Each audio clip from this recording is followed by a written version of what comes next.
Bangladesh football প্রেমীদের জন্য আরও একটা দারুণ এবং রোমাঞ্চকর খবর। হামজার পরে দ্বিতীয় ফুটবলার বাংলাদেশ পেতে পারে যে কিনা ইংল্যান্ডের বয়সভিত্তিক দলের ডাক পেয়েছেন।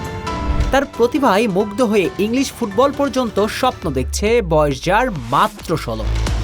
আর এই ট্যালেন্টেড ফুটবলার আগামী দিনে বাংলাদেশ জার্সি গায়ে তুললে শুধু বাংলাদেশ নয়, পুরো এশিয়ার ফুটবলের সবচেয়ে বড় তারকা হতে পারেন। নাম তার সিয়ান পওসন। বর্তমানে খেলছেন ইংলিশ প্রিমিয়ার লিগের সাবেক ক্লাব ব্ল্যাকপুল এফসিতে। মাত্র 16 বছর বয়সে পওসনের প্রতিভাতে মুগ্ধ হয়ে ক্লাবটি অনূর্ধ্ব 18 দলে ফুল টাইম ফার্স্ট স্কলার হিসেবে চুকিয়ে সেরেছেন।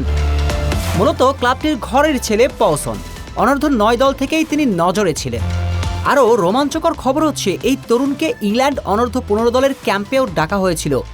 নিশ্চয়ই আর বুঝিয়ে দিতে হচ্ছে না পওসন কতটা ট্যালেন্টেড ফুটবলার। সিয়ান পওসন মূলত একজন লেফট ব্যাক এবং লেফট উইং ব্যাক। দলের প্রয়োজনে লেফট উইংয়েও কখনো কখনো খেলেন। আরও সুখবরটা হচ্ছে সিয়ান পওসন বাবার দিক থেকে ইংল্যান্ডের হলেও মায়ের দিক থেকে পুরোদস্তর বাংলাদেশি। অর্থাৎ বাংলাদেশের হয়ে খেলতে তাকে খুব বেশি বেগ পোয়াতে হবে না। তাই ঠিকঠাক যোগাযোগ রক্ষা করা গেলে আগামী কয়েক বছরের মাঝে বাংলাদেশ ফুটবল পেতে চলেছে এক রত্ন। আগামী দিনে জ্যাক ডুরান্ট, জাকারিয়া চৌধুরী এবং পওসনদের হাত ধরে হামজা পরবর্তী যুগে বাংলাদেশ ফুটবল করবে আরও এক নতুন দিগন্তের সূচনা।